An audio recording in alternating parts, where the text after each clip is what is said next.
Well, I think over the past 20 years, we've seen a massive increase in positive thinking, even longer, maybe even like the past 40 years, maybe even longer, I'm not sure.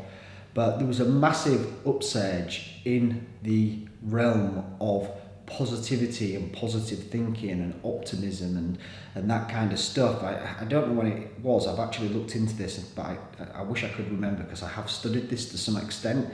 However, we in the West, we come under the influence of thinking that the mind is everything when it comes to change and transformation and healing. It's all in the mind. It's all about, if I can change my negative thought patterns, if I can think more positively, then I will be more positive, I will be okay, and my life will fix itself. I'll be able to resolve whatever it is that's going on for me. However, there is truth in that as well, and I do believe that positive thinking is, I don't know about a necessity, but it's certainly a useful tool. It's better to be positive opposed to negative, I'd say.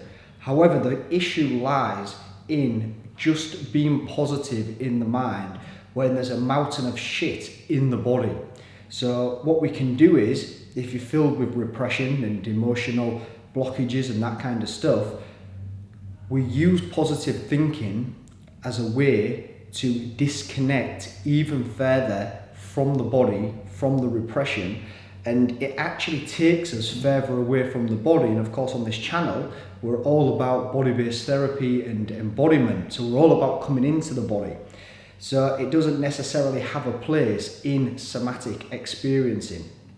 Now, just to go back to the point, if we think positively, continuously, something will change. However, how deep that change will go is based on how much repression you have in the body. Now, if we have a lot of repression, then that change, that effort, those hours that we put into trying to be more positive in our mind are really not going to go very far in the long run. In other words, the change what we're going to make, that which we're going to believe about ourselves, it's going to be short-lived, and quite honestly, it's going to be inauthentic because we're not really in touch with the whole experience of who we are. Now, this thought actually come in a couple of days ago when I was working with repression. I'll just share it quickly. And it was like, I can't remember exactly, but something along the lines of, the more negative I am, the more happier I become. And I'll just explain that a little bit. When I get in touch with the repression, which can be seen from the viewpoint of the mind as a negative, it's a bad thing. Repression's bad. Nobody wants repression, understandable, but that's a judgment from the mind.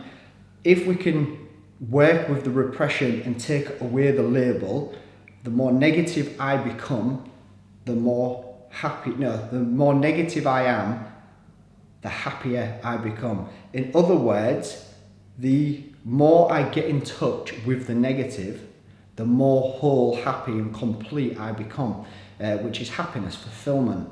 And this is often the missing link. When we focus on positivity and positive thinking, we're only touching the tip of the iceberg and we're not dealing with the iceberg as a whole. We're working at the tip of the tip, let's say, and that's okay if you're not filled with repression and blockages and emotional hurt and stuff like that.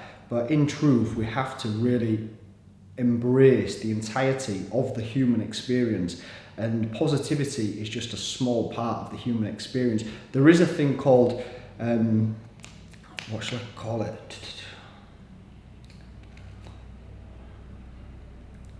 I can't think of the word, but it's almost like true positivity or true optimism, authentic positivity or authentic optimism, which basically means our natural state is to be optimistic, it is to be positive, but that's a completely different thing to what's being asked here. So, yeah.